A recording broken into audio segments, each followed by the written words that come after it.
and welcome to this segment of Open House here at Community Media of South Central PA. I'll be your host today. I'm Raymond Galker, and we bring people from the community into our studios who are doing awesome things to make our community a better place to live. And I could not have two better individuals with me today than Steve Zimmerman, who is the founder and are you the president also? No, it's just founder? I'm actually a co-founder. The co-founder of Gettysburg Green Gathering, and one of the strong board members, Rose Thornberry, with us today. And of course, Rose is also with the Gettysburg Green Gathering. And thanks for coming into the studio today. Thanks for having us. Yeah. So what is Gettysburg Green Gathering? The Gettysburg Green Gathering is a nonprofit, all volunteer, grassroots environmental group. Its founding happened probably 2011 in Tipton's restaurant in Gettysburg, which was a restaurant right up from the courthouse. And it so happens that one day in there were several of us that, hate to say it, but we're old enough to remember the very first Earth Day because we actually were there at one of the functions in 1970. And there were several band guys in there that played in local music. And we started talking about, why don't we do something for Earth Day this year? So by the following spring, we put together this gathering, and we called it the Gettysburg Green Gathering. It was supposed to be a day of appreciating the earth, a day of music. We were promoting it as a joint combination of the Sierra Club and Woodstock, because there's going to be music and environmental people. Well, from that, several of us put together more of an elaborate plan to really have an organization. And that's how the Gettysburg Green Gathering got started. We formal name, we ended up getting our nonprofit status. And we've developed, I guess, programs, policies, mission statements, and stuff as far as being kind of a environmental group in the Adams County area. Yeah. So from... and non-political. Non-political. Right. In the sense that you're not trying to push a philosophy other than be the solution, not the pollution. Correct. That's yeah. That today from you. That I love that. Is that a motto? I mean, yeah, it's our motto. We have stickers that say that. And that's the only thing you're pushing, really. Right. Being the solution, not the pollution. Yeah. So, Rose, how'd you get involved? About 2 years ago, I saw that they were looking for volunteers for the glass recycling. And I went out one Saturday to volunteer, and I met the other co-founder, Matt Crowner, and he told me all the things that they have been doing that I didn't know about, and I jumped right in. I wanted to help out any way I could. Okay. And what was the hook? They told you everything they were doing. What really got you passionate about becoming involved? What do they do that is like, okay, I'm in?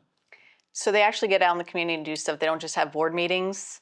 Almost every month we're out doing one of our initiatives, getting out there, getting our hands dirty, and they're all inclusive. Everyone's invited, all ages, groups, everybody. They just want everyone involved.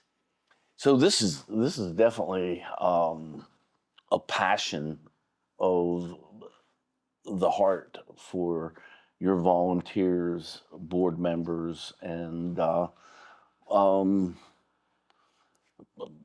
people that put on certain classes and stuff for you? Well, we have multiple things that we actually are involved in. One of them is a native tree planting, which anybody can sponsor. It includes the tree, it includes the planting of the tree and a plaque. These we call memorial trees or honor trees, so it can be planted for a loved one that's deceased or one that's still alive that you want to honor. These trees can be planted in any public site within the county as long as it's okayed.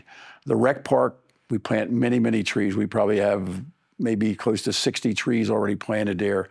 We've done many schools throughout the county. If a member belongs to a church and they pass and people from the church want to plant a tree there, the church okays it, we would do that. The people that purchase these trees are able to come. If it's a memorial tree and the individual's been cremated, they can put ashes in with the tree. We've had taps played by the military at one of the plantings. That's one of the things we do.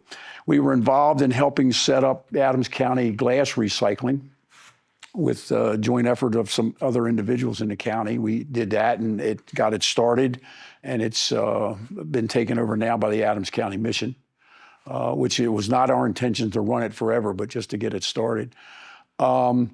We have been very fortunate enough to raise money that we have funding for scholarships. This can be from a student that's wanting to go into higher education from Adams County in the study of environmental studies. Also, example, one of our board members is a young lady from the high school who's in charge of the environmental group. When they have a project they want to do, she can request funds from us. So we do that. We've offered any teacher in Adams County that needs money to do any kind of environmental study with their students, they can approach us for funding for that. As we all know, some of the schools hurt for finances. So sometimes a teacher may only need $300 or $400 to buy some plants or pots or something to help students with some kind of project, and we're there to help do that. One of our big events every year now is Sustainability Festival, which we work with the Adams County Farmers Market there at the rec park. This year it's going to be July the 18th, Saturday. We have all kinds of sustainability functions going on and fun functions. For the kids, we got face painting. For those that are adventurous, we have goat yoga. We have an electric car, almost like a car lot of electric vehicles. This year, looks like we're even going to have a bus that's going to be there, but motorcycles in all shapes and sizes of cars. Solar, wind, everything you can imagine. People talk about canning, root cellars, just anything sustainable to help. We also have speakers. This fall, September the 19th, we are having a speaker come up from Tacoma Park, Maryland, to speak on environmental changes within Tacoma Park. So most people agree that there's been a real change in our weather. What's causing it is debatable. We just sort of accept that it's happening, and what can we do about it? So it goes back to solution, pollution. What can we do? How can we help? So it's just about education and reaching out is what we're really about. No judgment on what anybody really believes politically. It's just if you want to come out. And what Rose was saying, we also do maintenance on a lot of the trees we planted. We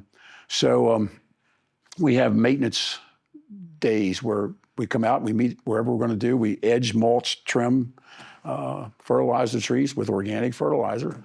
We take care of a pollinator garden in the rec park. So we're very hands-on. We get dirty.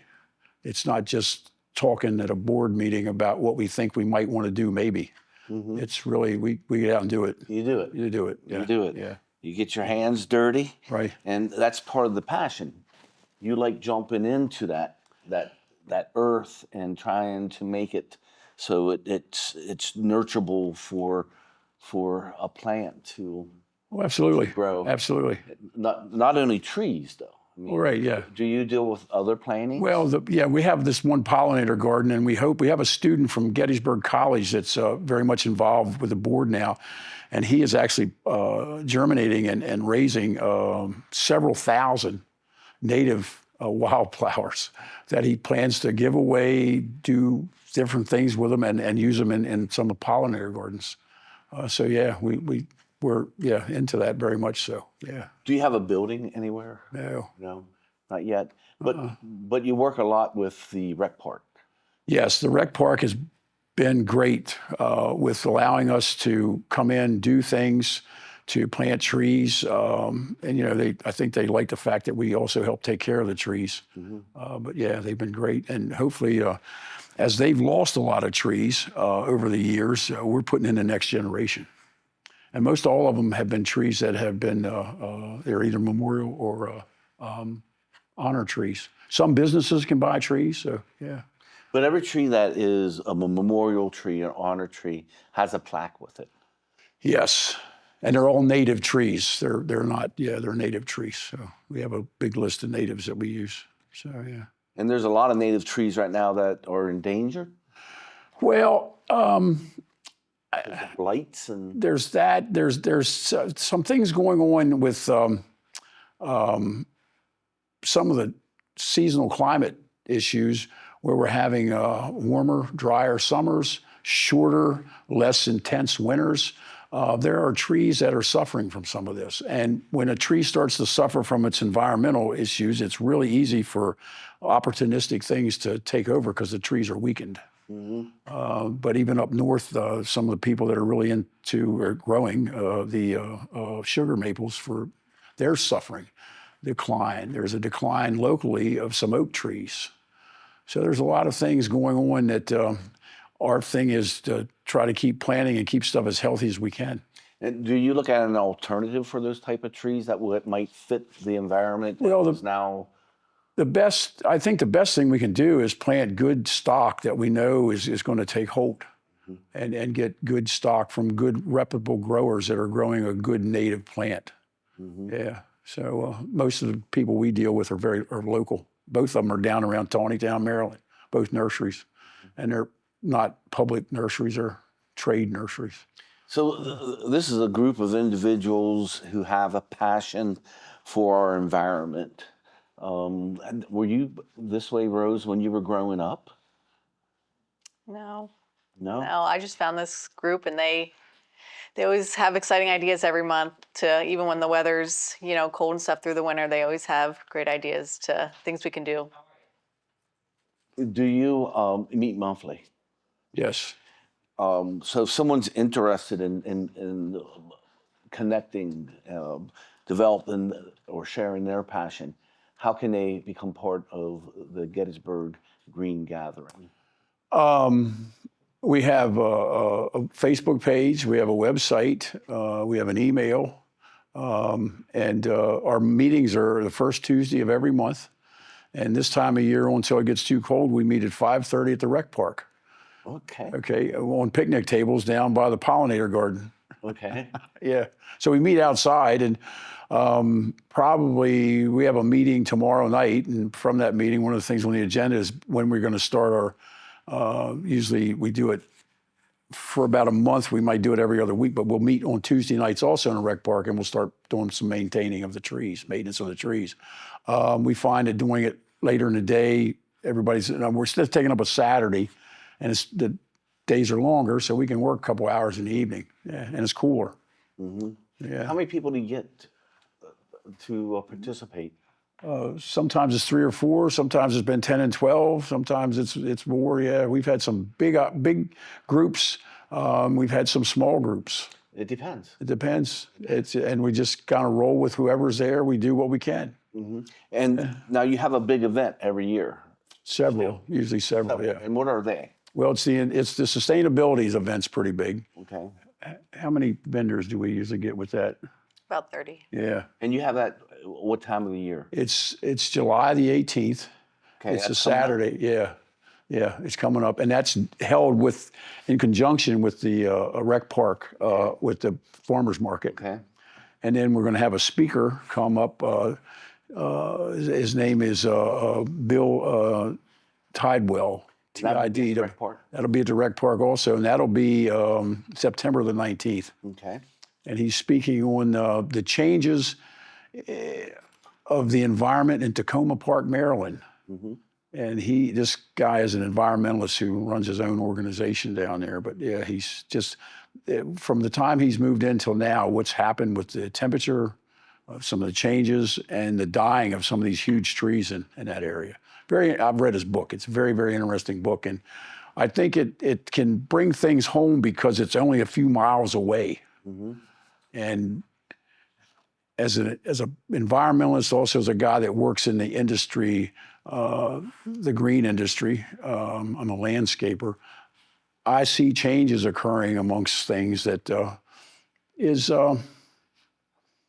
let's say, alarming to think about my kids, my grandkids, where this generation are going to go with what's happening, and is there things that we can do to help change it?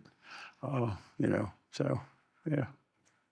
And so this all came about because a lot of the people who were already friends shared the same passion, ate at the same restaurant, Right.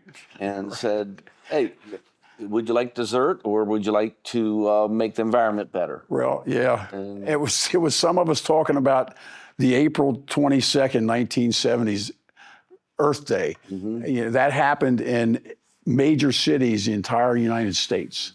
Okay, it was a day that had programs, and I attended one, and other people attended them at different locations, but they always had people were just being made conscious. Out of that Earth Day festival, we ended up with Clean Water, Clean Air Acts. I mean, a whole lot of things happened in Congress. The Environmental Protection Agency happened several years after that. So it was a big change in the way we did business in this country with protecting the environment.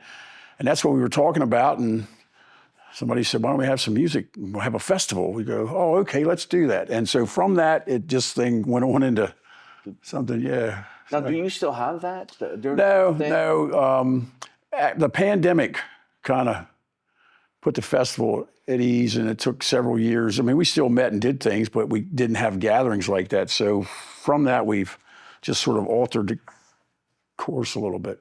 And the course could change if we had enough people that we get together and say, hey, I'd love to sit out on my porch and listen to the birds. Right. Hey, there's something I could do about it, And it doesn't take a lot to make a difference. And anybody that comes to our board meetings or talks to us brings stuff, and we just try to roll with it, I think. I mean, so any ideas people come up with to do anything, I just, to me, it's like, let's make people aware. There's a lot of study and stuff today, too, even about kids that aren't in touch with nature like we used to be. I mean, we used to build forts, and we played outside all the time. There's a book out called The Last Child in the Woods that's all about that, and where we've changed and things. And, so I'm all about that, too. I think kids need to get dirty. Yeah. Yeah. I'm play in the garden. I have a grandchild that would rather be outside than inside, and would rather have the rake in their hand than anything else. And when promote that. And the crazy thing too, Steve, is when you look at the old homes that were built, they were built for someone to sleep in, get up, have breakfast, and go outside. Yeah. Now homes are built so that you come home from work, you push a button, the garage door goes down, and you're either on social media or hopefully watching the show. Yeah, right. But we need to be in touch with nature. I just think we need it. And you give a scholarship out? Yes. Okay. And you have an annual green festival. Yes, what we have now is actually, we call it the Sustainability Festival. And that's the thing in July. Yeah.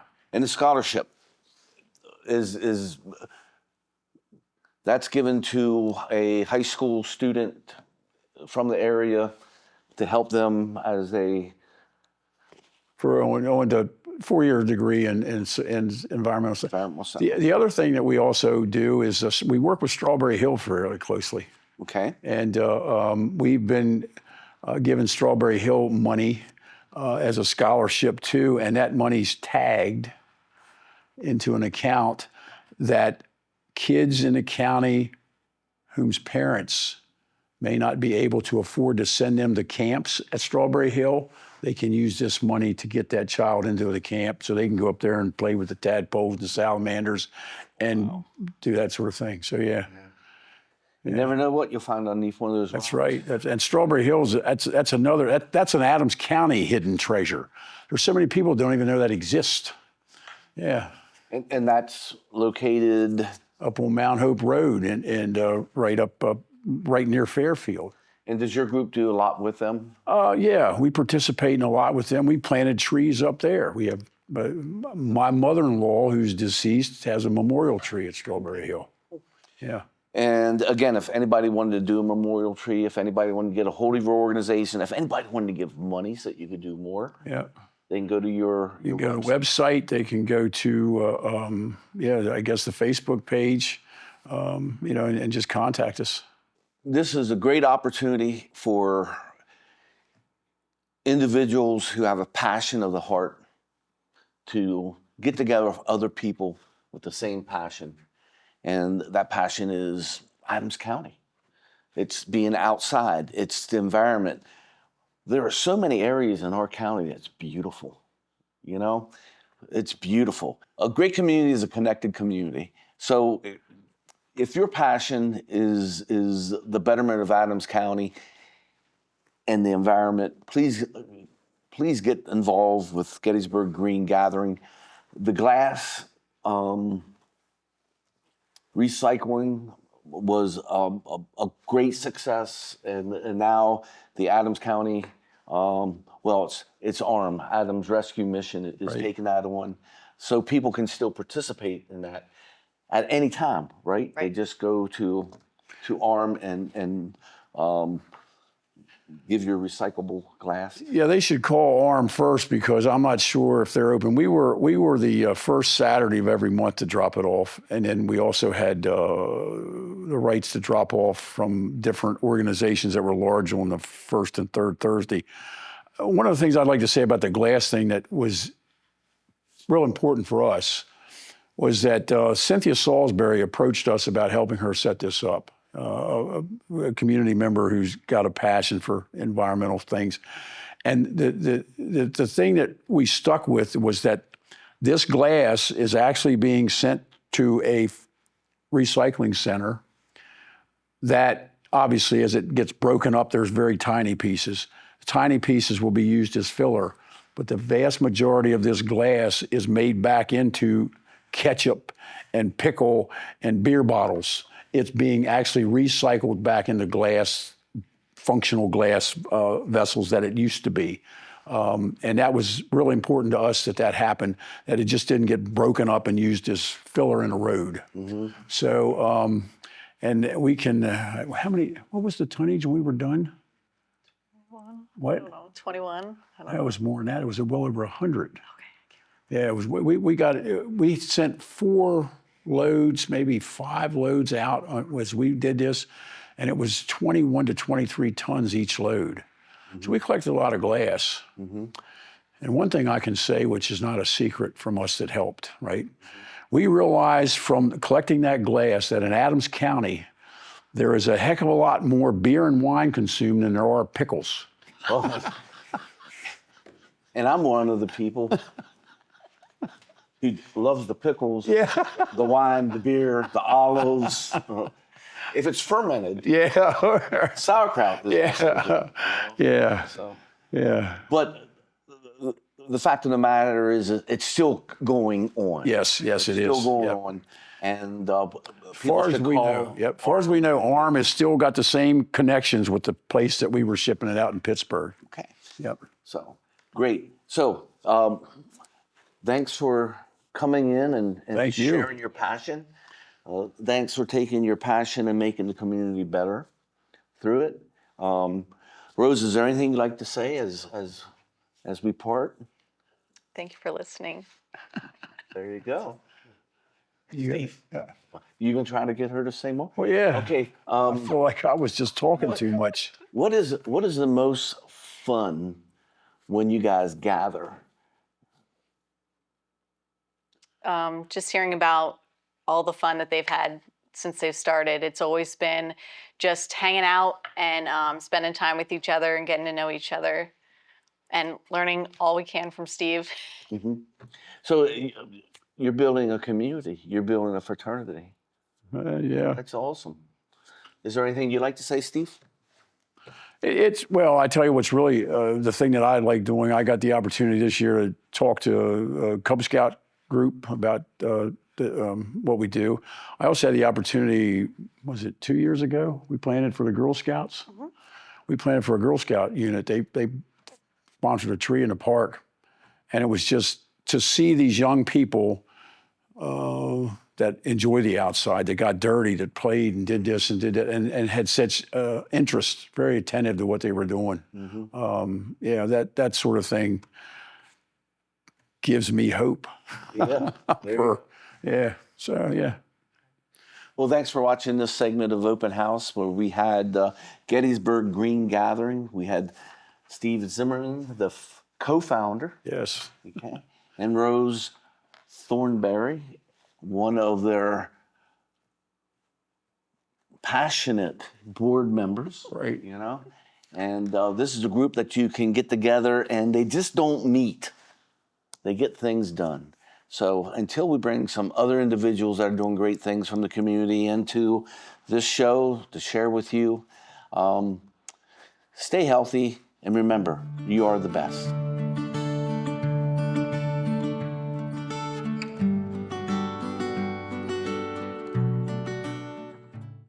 Please get connected to the Gettysburg Green Gathering.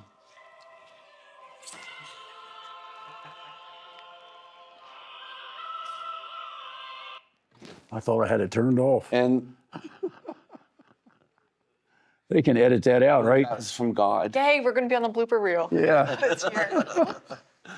Oh, I turned it so off. that was just awesome. So, you know,